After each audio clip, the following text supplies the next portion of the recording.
Hello, welcome back. I'm Statman Dave. Today we're going to be looking at the future of Liverpool under Jürgen Klopp.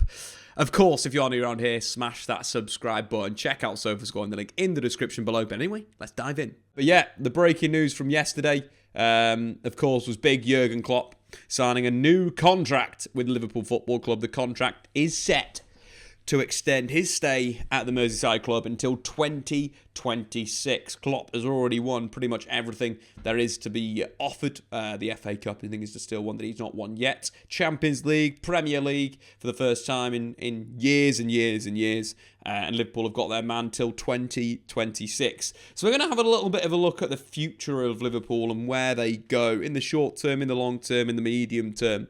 But I think first and foremost, obviously, Jürgen Klopp has done a sensational job at Liverpool. The way that he's changed it from the style and the team that he took over from is absolutely outstanding.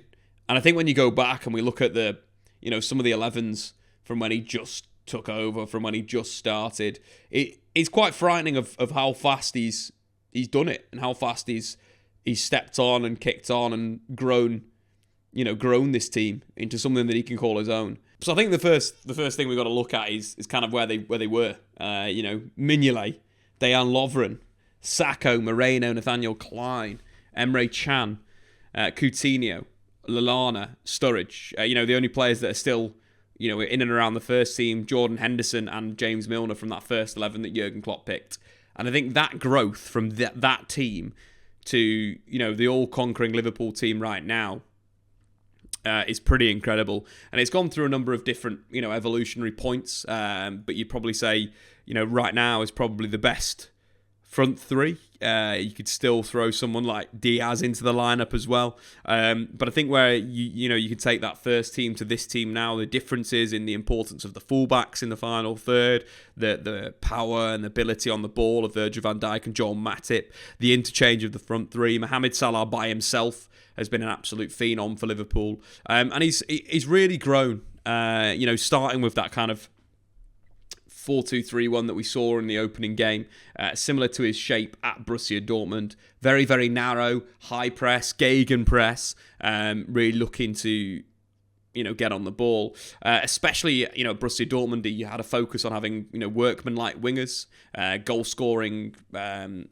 striker and a goal-scoring attacking midfielder. Now, obviously, Liverpool have moved to a slightly different model of having, mainly when we saw the Liverpool of the Champions League win was more Firmino through the middle and Mané and Salah as goal scorers, moving from a second striker and a striker to that type of model. Obviously, we mentioned previously, the wing-backs in the final third have really become a key part of how Liverpool play, building with the base five players, attacking with the front five players, but pressing-wise, just so good.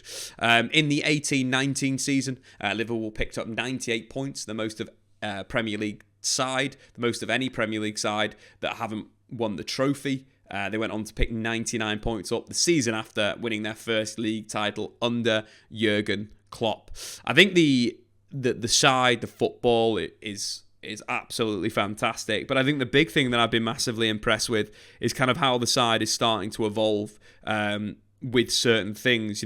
Previously at the start of the tenure of Jürgen Klopp, or sort of when he built his first great team, the fullbacks were very, very important for chance creation. It was more of a workman-like midfield, more of a Gini Wijnaldum in there, to now obviously Thiago getting on the ball, Trent getting very much into the inside right channel, but also deep in a centre-back position with a real rotation of Jordan Henderson and Mohamed Salah. We've also seen, the likes of Diogo Jota come in as more of a striker through the middle, but also a good link man. And then finally with Diaz playing more as a traditional left winger or an inverted winger when he cuts inside. Andy Robertson makes that run on the overlap around him. The evolution has been frightening. Thiago is a big part of that. Trent is a big part of that. But where will Liverpool go next? Obviously, Mohamed Salah is a great example of a player that Jurgen Klopp has turned into a superstar. 15 goals and 11 assists in his final season at Roma with 29 goal involvements. But he's been involved in more goals in every Premier League season since then. And obviously this season, top goal scorer, top assister. The evolution for Mohamed Salah has been big. Trent's evolution is very, very exciting. Who would have thought he would be the best right attacking fullback in the world? He is that now. We're seeing him more in these inside areas, but still we are seeing those balls into the box from wide areas as well. And it's kind of like, what's next for this Liverpool team? Where do they go? Obviously Mané is, a higher age than when he joined. Same with Mohamed Salah. Where do they go? And I think the interesting side with that as well, you take the centre-backs, Virgil van Dijk's probably got a number of years left in him, but long-term for Liverpool, you've got the likes of Konate and Joe Gomez to come in. You're thinking in a forward area, where Harvey Elliott plays, we don't quite know yet. Will it be in the wide area to play Salah? Will it be in a narrow position? Obviously, Diogo Jota has been recruited as well to play through the middle, and you could throw Fabio Carvalho either in this attacking right position or even in the attacking left position. But the future's kind of bright. Maybe a central midfielder is needed for Liverpool to fully continue their transition. Obviously, Naby Keita is still in and around the squad, but you're thinking Konate 22, Trent 23. You got Tsimikas that can come in as a left fullback.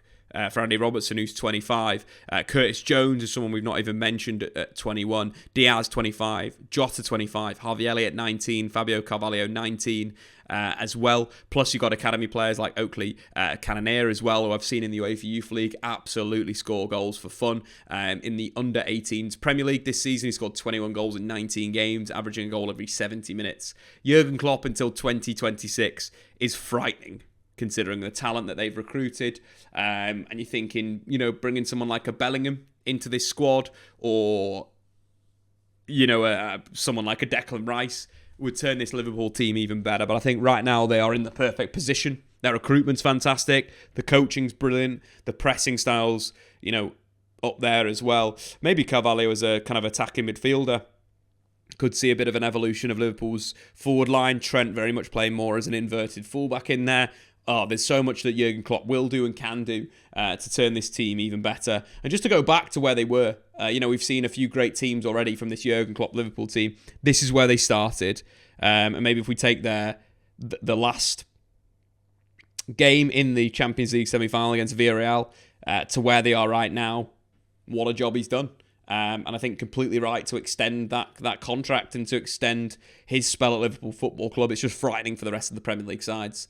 And it looks like Pep's going to sign a new deal. So we've got some really good football coming up with those two greats. Throwing a Kylian Mbappe in there, I don't think it's going to happen. But, it'd be good on the right, good on the left, good through the middle. Exciting times for Liverpool. Thanks for watching, guys. If you're new around here, smash that like button. Of course, get into the comments below who's going to be the next Mohamed Salah for Liverpool. I've been Statman Dave. Check out SofaScore. See you next time.